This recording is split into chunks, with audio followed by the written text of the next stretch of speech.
E aí rapaziada, suavidade? Eu prometi pra mim mesmo que daqui pra frente ia começar a levar esse canal a sério. E o que vocês acham que eu vou fazer? Vou falar sobre o anime hypadinho dessa temporada, que o pessoal fala que tá no melhor arco da história e que tá tendo uma adaptação absurda e uma animação tão incrível que deixaria qualquer otaku de pau duro?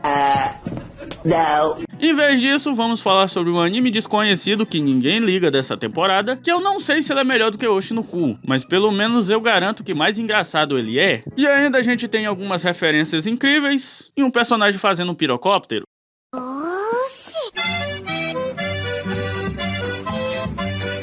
Pra começar, a animação desse anime é incrível, muito fluida o tempo todo, não só nas cenas de luta. Os animadores esbanjam a animação fluida no primeiro episódio inteiro, até em partes que nem precisam. Outra coisa que eu gostei muito é que todas as lutas que o protagonista vai participar, os caras sempre dão um jeito de estilizar alguma parte da luta, de uma forma bem criativa, mas nem tudo são flores, a gente ainda tem esse CGI em algumas partes bem específicas, tipo essa parte aqui onde o protagonista vai lutar a cavalo, mas no geral o CGI não incomoda. Ele é até que bem feito. E nosso protagonista é o Takyuji, o herdeiro do clã Hojo. E não se engane, o Takyuji tem essa carinha feminina, mas na verdade ele é um garoto. Inclusive eu passei metade do primeiro episódio enganado pensando que ele era uma menina.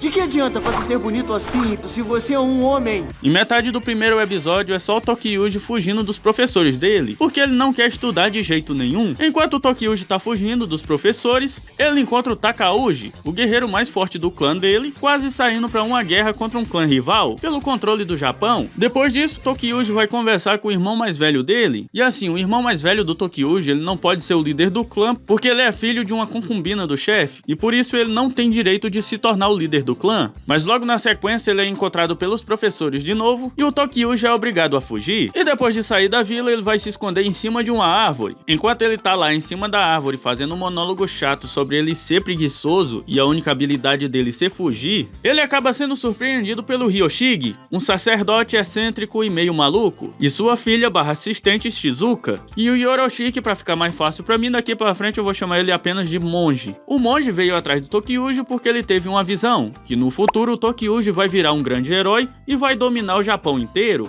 E cara, toda vez que o monge interage com o protagonista, eu simplesmente quebro de dar risada, porque esse bicho é muito excêntrico. Mas o Takyuji não acredita na profecia do monge e acha que ele é apenas um lunático esquisito, e ele se assusta com a profecia e vai embora correndo. Só que o monge fala que pro Takyuji se tornar um herói, primeiro ele precisa perder tudo que ele tem. O Takagi, no meio da guerra, simplesmente decidiu trair todo mundo e se juntar ao clã inimigo, e ele começa matando todos os soldados do clã Hojo. Uma coisa interessante que o anime faz muitas vezes é tratar o Takagi como se ele não fosse humano. Ele parece mais um demônio querendo cada vez mais poder. Voltando pro Takyuji, quando a família dele descobriu que o Takagi se juntou ao inimigo, os caras simplesmente decidiram se matar antes que os soldados inimigos chegassem na vila. No meio de toda essa destruição, Takauji encontra aquele monge de novo e ele se oferece para levar o Takyuji para um lugar seguro, até ele virar o grande herói que ele tá destinado a ser, e assim conseguir vingar todo o clã dele. Enquanto eles fogem, o Takyuji sente uma crise de consciência porque as regras do clã mandam ele morrer junto com todo mundo, e o monge aceita esse pedido do Takyuji e joga ele de cima de um penhasco, bem em cima de um monte de samurais inimigos. E ele ainda fala que o Takyuji é o filho do Hojo. E essa cena é legal pra caramba, porque o Takyuji nem precisa matar ninguém. Enquanto ele foge, os inimigos vão se matando sozinhos. E o legal é que quando ele tá voando, ele olha pro sacerdote, olha pros samurais e ele vê um monte de demônios querendo pegar ele. E ele pula de volta pros braços do monge, e os caras fazem até questão de estilizar essa cena, ficou boa pra caramba. E pra não deixar eles fugirem, os samurais fazem uma chuva de flecha pra tentar matar todos eles. Tipo o que acontece naquele filme 300, mas o monge é tão foda que as flechas simplesmente não acertam nem ele e nem a filha dele. E depois disso, o Takyuji aceita virar o grande herói que o monge viu no futuro. Depois de um tempo com o monge, o Takyuji fugiu dele, e enquanto ele estava andando pela vila destruída, ele ouviu dois NPCs conversando sobre o irmão mais velho dele, que tinha acabado de ser executado. E por esses caras, o Takyuji também descobre que o tio dele, Godai, entregou o irmão dele para livrar a própria pele. Só que diferente do Takagi, que mudou de vida traindo o clã do protagonista, o tio dele não teve a mesma sorte. Ele acabou perdendo tudo e virando um mendigo. O monge diz que ele tem um plano de como o Takyuji pode vingar a morte morte do irmão dele. E para isso ele apresenta pro Tokyuji a nova equipe de subordinados dele. E eles são Kojiro, que apesar de ser apenas uma criança, ele já é um guerreiro habilidoso e mestre da espada. A Yoko, uma sacerdotisa guerreira com uma força sobre-humana. E por fim a Shizuko como apoio, ela é tipo o healer da equipe. Daqui pra frente tudo que eu quero ver é o Tokyuji se vingando daquele desgraçado. Como o Godai traiu o irmão do protagonista e ficou sem nada, ele decide caçar o Tokyuji porque assim ele acha que vai conseguir ficar rico vendendo o protagonista pros inimigos dele. O Tokyuji junto com o monge faz uma armadilha pro tio dele e os amigos do Tokyuji deveriam matar ele pelas costas. Mas esse plano não dá muito certo porque o Godai, além de ser muito forte, ainda é um mestre da espada. Os amigos do Tokyuji tentam proteger ele, mas não tem como, ainda são 3 pivetes lutando contra um homem adulto. E no meio da luta o monge manda os subordinados do Tokyuji em deixar ele lutar sozinho. E eles reparam que a grande habilidade do Tokyuji não é apenas fugir, mas ele também é um mestre da adaptação, porque as grandes habilidades de fuga do Tokyuji conseguem fazer ele prever os movimentos do tio dele. E mais do que isso, o garoto começou a se divertir lutando contra um inimigo que quer matar ele.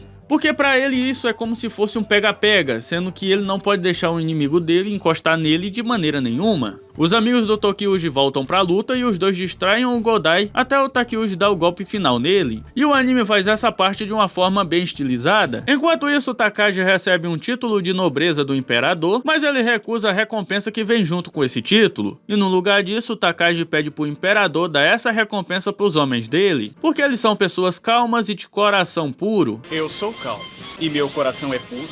Meu coração é pura maldade. Depois disso, Takagi manda o Sadamune, que eu vou chamar ele apenas de Zoiudinho, caçar os sobreviventes do clã Hojo. Voltando pro protagonista, depois de vencer o Godai, o monge leva ele pro templo dele, para que assim o Tokyuji possa treinar até chegar o momento que ele possa começar uma nova guerra. No meio do treinamento surge um problema, como os músculos do Tokyuji estão acostumados a fugir, ele não tem força física suficiente para atacar os inimigos. Mas nem tudo tá perdido, porque o Tokyuji é um desastre com a espada, mas ele é um mestre no arco e flecha. O Zoiudinho chega no templo do monge para avisar que ele ganhou do imperador as terras que era do pai do Tokyuji e que ele tinha recebido a ordem de procurar todos os sobreviventes do clã Hojo. E pelo visto o monge e o Zoiudinho não se aguentam porque eles têm uma certa rivalidade. Então o monge tem uma ideia genial. O Zoiudinho é o melhor arqueiro do Japão e o monge tem a ideia de fazer uma competição para que o Tokyuji possa analisar as técnicas do Zoiudinho com arco e flecha. Para isso o monge organiza uma competição muito paia, que é basicamente um rodeio, só que no lugar de bois a gente tem cachorros e no lugar de laços a gente tem flechas. É exatamente isso que você pensou, o objetivo do jogo é acertar cachorros com arco e flecha, e ganha quem acertar mais. Ai, que maldade, cara, isso não se faz. Inclusive o anime faz uma piada muito boa do sacerdote assustado olhando o futuro e percebendo que 500 anos por futuro, essa competição vai ser considerada um completo absurdo. Putz, cara. O monge chama o Zoiudinho pra uma competição, ele contra o Tokyuji. Se o Zoiudinho vencer, ele vai revistar o templo do monge atrás de membros do clã Hojo. E se o monge e o Tokyuji vencer, ele vai parar de tentar invadir o templo. Quando a competição começa, o monge manda o Tokyuji tentar acertar o Zoiudinho logo de cara, pra ele ficar com raiva e focar apenas em acertar o Tokyuji. Enquanto o Zoiudinho persegue o Tokyuji aproveita essa brecha pra acertar os cachorros. E uma coisa que eu prestei atenção é que o Tokyuji é tipo uma Dark. Lembram que a Darkness tem aquela pira de gostar de apanhar dos inimigos? O Tokyuji é mais ou menos a mesma coisa. Além de ficar animado fugindo de inimigos fortes, olha a reação dele depois de levar uma flechada na cara. No final, o Tokyuji vence e acerta o Zoiudinho 2 vezes na cabeça, e depois que o Zoiudinho é derrotado e vai embora, ele começa a pensar na possibilidade do Tokyuji ser um Hojo, mas ele descarta essa possibilidade porque o monge não seria idiota a ponto de mandar o alvo dele para disputar com ele numa competição. E por isso, no outro dia, o Zoiudinho voltou, dessa vez com uma carta do imperador que dizia que um monge precisava dar metade das suas terras pro Zoiudinho. Para não deixar que isso aconteça, o monge manda o Tokyuji e o grupo dele achar e contratar um mercenário chamado Genba. O Genba é um ninja que tem a fama de conseguir roubar qualquer coisa, e por isso o monge quer que o Tokyuji convença ele a roubar a ordem imperial do Zoiudinho. E esse arco do Genba tem todo um plot sobre confiança e traição. O pai do Genba também era um ninja, e mesmo sendo fiel ao Lorde dele, ele acabou sendo traído. E por isso, antes dele morrer, ele ensinou pro Genba que um ninja nunca pode confiar em ninguém. Quando o grupo do Tokyuji chega na vila do Genba e perguntam por ele, os moradores simplesmente desaparecem de medo.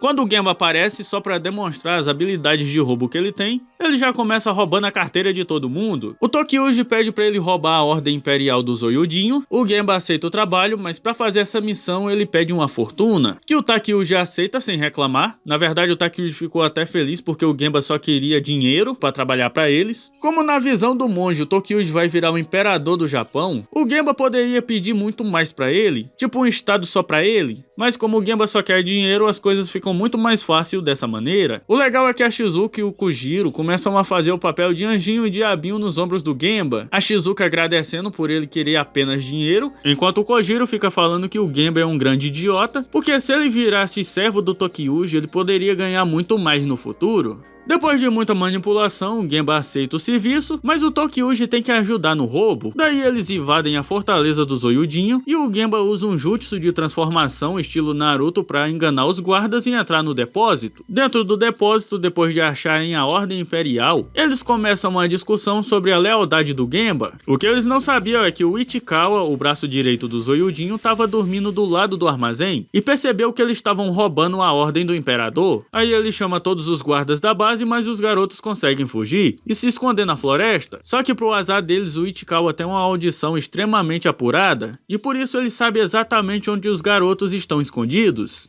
O Genba tenta fugir sozinho, mas ele faz os dois serem descobertos, e ele só não morre porque o Takyuji pula em cima dele e os dois conseguem fugir. O plano deles é chegar até uma parte específica da floresta onde os amigos do Tokyuji já estão esperando para eles fugirem. Mas antes que eles possam fugir, o Zoyudinho acordou e ele se junta ao Ichikawa e os dois começam a caçar os garotos. Cara, é só impressão minha ou o Ichikawa e o Zoyudinho juntos no mesmo cavalo fica parecendo muito um casal gay? Enfim, como tá muito escuro, o Zoyudinho não consegue acertar os garotos. Então eles fazem uma dupla, o Ichikawa encontra os moleques com a super audição dele e o Zoyudinho tenta acertar os dois com arco e flecha. E aqui tem a parte mais bizarra do anime inteiro, os olhos do Sadamune começam a conversar com as orelhas do Ichikawa, e é muito esquisito isso aqui, velho.